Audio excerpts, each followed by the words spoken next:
Good morning, folks. For those who noticed a voice change for me this week, I have strep. It hurts. I apologize for my voice and beg your understanding until I recover. No excuse to miss the news, though, and let's begin at spaceweathernews.com. We find the last day on our star with much of the same. We still lack any sunspots or even many points of strong surface magnetism.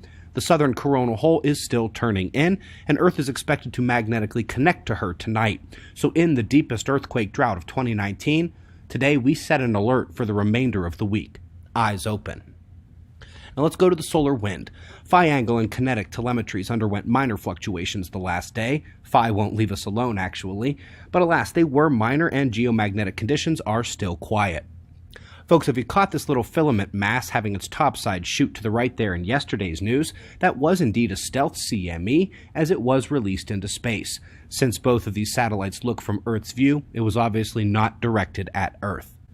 Usually, weather records are statistical, against meteorological history, but today, Manitoba power suppliers say the snowstorm effect there has left some regions with more lines and poles down than are still standing. They've never seen anything like it.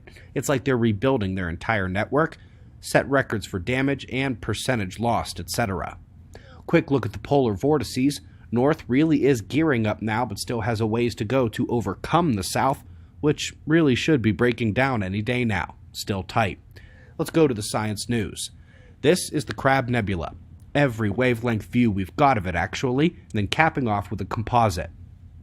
Well, in one of Hubble's latest shot sequences, someone thought they saw a point of light moving in different spots in each of their snapshots taken, and they were right. That streaking curve is indeed an asteroid in our own solar system, reflecting our sunlight, just photobombing the crab. Speaking of rogues in the system, that new interstellar comet is surprisingly familiar.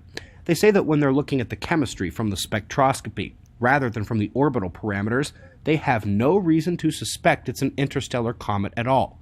Looks right at home.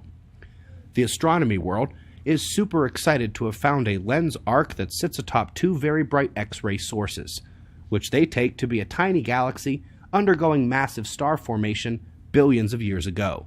By the way, they don't have anything more detailed than what you see here. This is all they're using to make that conclusion. So folks, we tend to associate spiral arms with galaxies, right? When it comes to baby stars and their planetary disks, we think of rings. But they have now spotted a cosmic jet-producing baby star whose disk is spiral-armed as well. They don't have any grand extrapolation therefrom, they just weren't expecting to see it. Last but not least, this is one of those things that really makes you think that we have no freaking clue what's going on beneath our feet.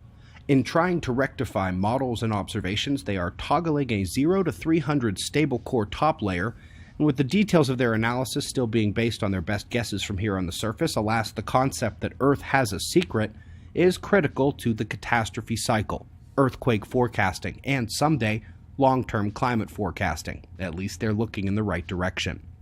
We greatly appreciate your support. We've got wind map forecasts and shots of our star to close. We'll do this all again tomorrow, provided I can talk. It's 5:45 a.m. in the new Valley of the Sun. Eyes open, no fear. Be safe, everyone.